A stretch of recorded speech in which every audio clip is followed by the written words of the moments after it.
Magandang umaga, magandang tanghali, magandang gabi, mga kabiyaya. Nandito po kami ngayon with somebody I've been working with for about 10 years. Hyson Katubay from Basilan.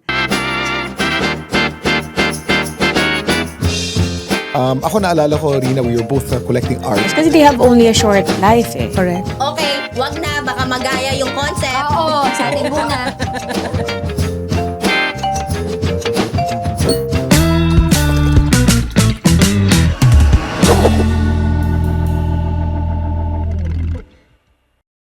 He is a K9 handler, but before he became a K9 handler for the Marines, he was one of the fastest running Marines. Magaling magtakbo, di ba? Yes, ma'am. Marathon po. Marathoner po siya. And he has handled for Biyaya 3 dogs na, no? Si Sultan, Alakdan, and now si Diesel. Opo, ma'am. Yeah. So, tell us your story and ano po yung story nyo, paano po kayo nagiging dog handler, bakit kayo nagiging dog handler, and bakit mahal mo si Alakdan na day off mo ngayon, you're currently stationed in Ilocos Norte, di ba? Opo, ma'am. And then you're here for something else now, but you wanted to come visit Alakdan. Yes, po, ma'am. Please tell us your story po. Una po, ma'am, una po sa lahat, ang gandang kasama po ko ito si Alakdan, ma'am, sa Hulo. Holo? Opo, ma'am. Tagal kami sa Hulo, pati yung bombing sa Hulo. Doon din kami, ma'am. Kami nagkasama. Naikot yung Hulo. Look. Look, ma'am. Pati sa Sentro Hulo, Patikul po. Patikul. Tapos Maguindanao, ma'am. Napunta din kami Maguindanao, Barrera, Parang, Cotabato. Kasama ko din siya sa eleksyon doon sa Cotabato, ma'am. Okay. How Cotabato. about Tawi-Tawi? Tawi-tawi, ma'am, na-assign din kami doon sa airport. Sa airport kami duty, ma'am. Time yun sa airport, baggage, luggage. Bing init eh. And how many IED, so improvised explosive devices ang nahanap ni Alakdan nung na-handle nyo? Isa lang po, ma'am. Isa lang. Saan po yun? Cotabato po. Cotabato. When was that? During elections or no? Hindi. Election po, ma'am. Election para Saan nyo nahanap yung bomb po? sa bus po. Sa bus. Barangay election po, ma'am. Barangay election. Actually, na-award siya, di ba, ni Mayor Beng Ben, Climaco? ma'am. Yung Sambuanga that time, ma'am, doon po din kami, tagal kami doon. Yung Sambuanga, pesta ng Sambuanga, doon kami na-atat sa MBLT1 sa Kawa po. Pero 9 ka noon, di ba? 9 dati, ma'am. Yung, Oo. ngayon, ma'am, bawat Kasama kami sa Holo. tayo, ma'am, kasama. Oo, 9. sa Holo. Oo, that time. Ngayon, ma'am, mag-upcon ma'am kami bawat batalyon kung saan kami ma-attach. Upcon kami sa Because batalyon. separate unit na si K9. Upcon Bakit ka yun. nag-isip na magiging K9 handler? Kasi hindi ka K9 handler noon. Isa pa, ma'am, nag-isip ako na mag-K9 handler kasi gusto ko po yung madagdagan yung skill ko, ma'am. Skills. Skill na yun, tapos para ano din yung aso, marunong mag-train ng aso. Kasi mahilig po ako sa aso, ma'am. Oo. Nagkita kami noon, nagja-jump ako na, saan yun? Sa Texon? Camp Texon? Schooling ako time nun, ma'am, You were with Sultan. Sultan, ma'am. Nakita ko yun eh. Na-remember may picture ako eh. Tapos dinala ko to, ma'am, doon ko siya na-train ng bulanting kasi malawak man yung kuwan doon, ma'am, yung field doon. Doon siya na baliw sa bola, ma'am, na doon Nabaliw sa bola. Opo, ma'am. Oo. So, yun yung reward system nyo is bola. Bola po, ma'am, para Hindi treats, hindi pagkain. hindi po, ma'am, bola po. Oo. Okay. Eh kung sa pagkain kasi, ma'am, pag magpaamoy ka, sample mga basura, yung anong pagkain mo na maamoy kasi niya doon yung kung may mga basura na tapon, mag-same ang amoy, ma'am. Kaya sa bola kami Oo. nagre-reward. I think yung mga assurances na binigay nyo sa akin nung magbibigay ako ng unang aso is because maganda yung pagkain, yung vitaminas, kompleto para sa K9 sa Marines, no? Tapos 5 years lang yung service nila, tapos kailangan mag-retire. Retire, ma'am. Tapos i-donate. Kung sinong gusto mag-donate, mag-donate, ma'am. Kung ang priority is first handler, yung handler, ma'am. Ah, Kung kunin ng handler, kung hindi kunin ng handler, i-donate. bakit hindi nyo nakuha si Alakdan? Sa una, ma'am, kasi sabi ni sir sa akin na daw si Alakdan. Iniisip ko, ma'am, kung sa akin lang din, ma'am, bibili pa ako ng dugpod, ma'am, ang mahal. Tapos, kung bibili akong dugpod, bili ko na ng bigas sa pamilya ko. Kaya binalik ko na lang kasi, sir, para maganda yung pagkain niya, ma'am, na retired na nga siya. Tapos, ngayon, dalhin ko dun sa bahay, pakainin ko lang ng bahaw. Wala mo akong pambili ng ma'am, ng dugpod. Kaya binalik ko ng kasama. Oo. And 8 years old na si Alakdan. First time he went to you was mga 1 year old, no? Or a Yes, ma'am. little less. Ano, kamusta man naman siya Okay pa para rin, i-train? Okay pa rin, ma'am. Magaling pa rin, ma'am. No, pero yung unang-una, makulit ba siya? Mangat-ngat? Or Makulit, ma'am. Ano siya, magalaw siya. Hindi naman siya mangat-ngat. Ano na lang siya, taga siya, magalaw. Kasi bata pa, ma'am. Ngayon, matanda na. Bata pa, madaling turuan. Kasi palagi ko man siya ball drive, ma'am. what was the most scary mission you were on? Natakot ka talaga? Or kaba?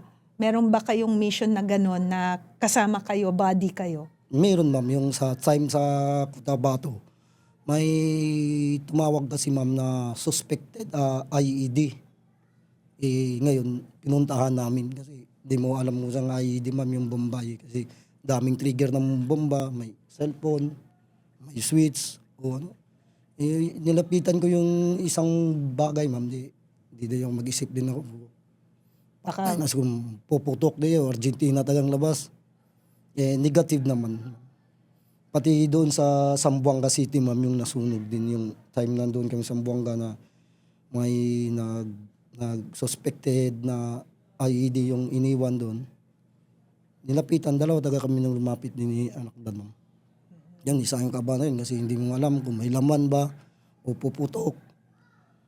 Yun lang doon sa Zamboanga pati sa Cotabato. grabe, no? Yung trabaho ninyo.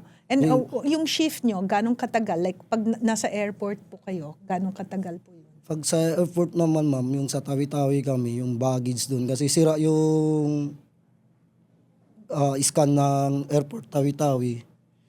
Nagre-request sila sa amin doon sa Marines Tawi-Tawi. Kami nag-check yung baggage nila kung bago isakay. Check namin. Tapos sa Air Force, kung may 130, baggage, ma'am. 30 minutes, ma'am, yung paniling namin doon sa Tapos pahinga naman. After 30 minutes, trabaho Balik ulit. naman. Kasi ang trabaho ng aso, ma'am, is nasa 30 minutes lang. 30 minutes yung Opo, limit ma'am. and then you need to break. Break na, ma'am. Tapos ulitin naman, ma'am. Kasi magsawa, puyat yan sila, may magsawa din. Ano yung pinaka-memorable moment nyo with Alakdan na masaya? Time sa Tawi-Tawi, ma'am, magkuhan kami, ma'am, mag-dog walk. Tapos binubuhat ko siya dito, ma'am. Maglakad ako. Sa airstrip? Sa airstrip, ma'am, pag umaga. Always dog walk kami, ma'am. Binubuhat ko ito, ma'am, kasi para sinasanay ko na buhatin, ma'am. Ito yung nilalagay yung maliit pa siya, ma'am. Nag-beach din kayo? Oo, tapos kinokontrol ko siya ng pagkain, ma'am, kasi mahirap maglaki. Pag maglaki, madaling mapagod. Nung pumunta kami I'm trying to remember yung kay Mayor Tan, dun sa, saan yun? Sa Sulu. Pumunta kami ng isla. Ang daming kuratsa. Yung isla na, ang ganda-ganda ng isla niyo, nakalimutan. Pero yung kasama natin dyan, si Canopy. Canopy, ma'am, yung Yun, si Canopy. Pang-apat yan, si Canopy. Nangangagat. Yun ang unang train ko ng explosive detection dog, ma'am, sa K9 sa Clark. Yun si Canopy. Wala naman din siyang potential, ma'am. Tapos pinalitan niya si Busling. Oo. Si Busling yung Buslink. Buslink, ma'am. Buslink. Para, tama nga, 6 pala, 6. Oo. Busling. Tapos nag-graduate ko ako, ma'am. Yun ang gamit-gamit ko sa GHQ po kami assign ako ng time na, ma'am. Okay. Sa Camp Aguinaldo. Oo. Sa noon, nag-schooling naman ako ulit ng combat tracking, ma'am. Yun naman yung How long is yung mga training? How many weeks? 6 months, ma'am. 6 months. Matagal-tagal din. Oh, ma'am. Combat tracking yun. Ang combat tracking naman is tao naman yung hinahanap, ma'am. Sa yung mga nawala, Na, kidnap, yun ang yan ang, yung skill ng combat tracking, ma'am. pero yan ngayon yung ginagawa ni Diesel. Yun, si DC lang ang ginagawa, ma'am. Ngayon wala man akong aso na explosive detection dog, ma'am. Nangiram lang ako doon sa mga tropa. Okay. We'll look for a Ma'am. explosion, ano yung tawag doon? Explosive detection dog, ma'am. dog. Oo. So, yung dadali mo ngayon for your next mission, Ibang aso. Maghihiram. Nangihiram lang ako, ma'am. Kasi yung may-ari mag-abroad sa Italy, ma'am, na driving, schooling. Military din. Military, ma'am. Tapos ngayon, mag-schooling lang siya, ma'am, doon sa Italy. Tapos So at least meron kang aso. gamitin, ma'am, for deployment sa Asian Summit, Cebu. Okay. Tapos, yung tanong ko, do you sleep with the animals sa same quarters nyo or sa kennel sila? Paano yung ginagawa? May sariling kennel talaga, ma'am, na stainless po yung kulungan namin. May sariling talaga yung kulungan talaga sila. Minsan, ma'am, kung sa Mindanao, dito sa Maguindanao, doon to natutulog sa higaan ko din, ma'am. Okay. Sinasama ko. Oo. Na-remember ko tuloy itong si Sultan na pag nakawala. Ubos yung lahat ng manok, ma'am. Kambing. alam ko, nung pumunta kami ng Lebak, Cotabato, pinatay niya talaga yung Pato. yung hindi Abo. lang yung pato, Abo. yung kambing. Galit na galit. Oh my gulay. At hindi ko maawat. Naka-lockjaw na talaga siya sa ginaganon niya talaga. Kasi doon ako sa Luok, ma'am. Daradala ko si Sultan. Nag-combat tracking kami. Pag combat tracking, ma'am, yung tali mo nasa 50 meter distansya po yung aso, ma'am. Kasi gano'n man yung aso. Nagulat ako. Gumanon yung aso ba. Tapos naglaylay na yung pan. Saan kayo pumunta yun? Kita ko pala yung kambing niya, ma'am, na kinagat niya. Patay yun. Bayad naman ako. Bayad na ako ng 5,000, ma'am. Kasi mahaba yung tali ng combat tracking, ma'am. 50 meter yan Kasi kung sa unang labanan talaga, ma'am, kung magka-encounter talaga yung mag-abang yung combat tracking unang makuan kasi nakapokus kami sa aso namin wala kami sa baril namin Oo. puta, pag ganun na ma'am, sana kayo pumunta. Pag silip ko, wala ng kambing, di nakagalaw, ma'am, kahit di nakasigaw bayad na lang ako ng 5,000. Ay, sorry. Animal welfare. Natatawa ako tuloy. Oh my gulay. Tapos yung naman, ma'am, yung pato ni Sir Reyes. Ani Sir Reyes. Ma'am, kinagat niya ngayon, ma'am. Pag di ka nakagalaw, galit si Sir Reyes sa akin. Sabi niya, bayaran mo yan. Sabi ko, sir, tawakan ko muna may-ari, sir. Kayo na ba yan? Sir Kalawa, sir. Sige, wag na, bili ka ng pagkain ng ng pato. Ay, nakakatuwa. Hindi yung si Sultan. Pero kung sa galing-galing, ma'am, magaling yung si Sultan, lalo na sa explosive detection dog, ma'am. Hyper talaga siya sa mga ibang aso. Oo, galit siya sa ibang aso. Pero mahal, ano siya sa tao? Magaling din. Sa tao, ma'am, mabait siya, hindi siya pati yung sa schooling, ma'am, nakabayad din ako dun sa classmate ko sa police. Lumapit man siya, ma'am. Ningat-ngat niya yung aso ng police, ma'am, dito. Oh my Kuwan God. talaga yan. Binayaran ko na yung gamot, pati patay, ma'am. Oh my God. Sultan, pero nasa Baguio si Sultan ngayon with me Ano? Pero alam mo, ang karinyoso niya. Sobra siyang karinyoso. Tumawag ng isa't pakat sa akin, nakawala daw yun si Sultan na kinagat daw yung pangsabong ng mga manok doon sa Oh my kapitbahay. God. Bayad naman daw siya. Oh my gulay. Hala. Tindi si Sultan sa mga animal, ma'am, manok, kambing, pato. Patay niya talaga yan, ma'am. Pati yung baka doon Pero, pati baka. baka, ma'am, sa Luok. Parang makita mo yung sa wild animal yung mag-fighting yung kuan, ma'am, ba na ikot-ikot. Yung baka dito, tanggal yung tainga, ginanon-ganon niya talaga. Oh my God. Bayad naman din na. Oh my kulay. Ano yan? Ibang klase talaga si Sultan. Galit sa ibang hayop. Akala niya siguro ano. Ay. Dikit-dikit to, makakagatin to niya. Mm-mm. Si Sultan, magaling siya. Sa trabaho, ang problema naman sa ano naman siya, sa hayop talaga. Pero nakakahanap siya ng kidnap. Na-kidnap victim. Wala, ma'am. Wala. No. Oo. Pero nasubukan namin doon na naglakad doon sa Holo, ma'am, na nag-combat tracking. Kasi pag combat tracking, ma'am, abutan kami ng ulan, ma'am. Pag maulan, mawala na yung amoy, ma'am. Bali, makuha na. Pero nakakaano pa siya. Oo, ma'am, nakaka-ano pa, trabaho pa rin, ma'am. Okay. Ulan kasi, ma'am, putol yan kasi yung mga tao, apak ng tao, pati yung amoy ng tao, mawala, mamabasa. Okay. Yung yung naputol yung lakad namin doon, kinabutan kami ng ulan. Okay. So, I wanted to thank you. Wait. Yung bala ba? Ayan. Mag-testing tayo. Let's show. Ito na yung bala. Saan natin ilalagay? Ilalagay ko, labas kayo na. Para ito mapakita.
reason na sinasabi natin na kaya nga man's best friend. Kasi nagtutulong talaga siya sa mga kailangan namin sa buhay. Kaya kailangan namin magiging mabait din sa kanila. And your sacrifice na hindi mo iuwi kasi hindi mo rin mapapakain. And half the time you're nasa labas po kayo, di ba? R&R nyo is how long? Hindi man, duty po ako. Pumasyalan talaga ako dito. Okay. Siya lang talaga ang pinasyalan ko dito. Okay. Paalam lang po ako doon sa senior ko na pasyalan ko si... Okay. Sige. So we will bring, kasi meron kaming 8 Malinois na different ages, but about 4 of them is about 6 to 8 months. We will ask permission from your senior to go to the sanctuary para tingnan natin kung may ball drive yung mga aso and stuff para meron kaming maibigay ulit at ma-fulfill yung duty nila. Kasi yan ang sinasabi ko na these are purpose-bred dogs. They were bred to fulfill a certain purpose and masaya sila pag nagagawa nila yung kanilang tungkulin kasi nasa DNA na nila. So, we will see you in the sanctuary po, ha? And maraming salamat po sa iyong serbisyo, sa lingkod sa bayan, at for training the dogs and loving them. Meron kayong gustong mensahe isabi sa mga fellow Marines, sa mga kababayan po natin? Magsabi ka na. Snappy. Magiging snappy. Okay, sige. Typical mahiyain na Marines. Salamat po, Hyson, and Godspeed. Thank you po sa inyong serbisyo. Hello mga kabiyaya. Kung nagugustuhan niyo po yung aming podcast, if it brings some value to you, please subscribe and like. Your subscriptions and your likes will help us also invite people over because people will understand that you do appreciate the conversations that we have. So please like, share, subscribe. in our YouTube channel, in our Spotify. Let us know that you appreciate the conversations in and about animal welfare, the connections that those conversations make, and be a part of the movement for Stray-Free, Rabies-Free Philippines 2035, and also the movement that animal welfare is human welfare. Maraming salamat po. Please don't forget to like and subscribe and share.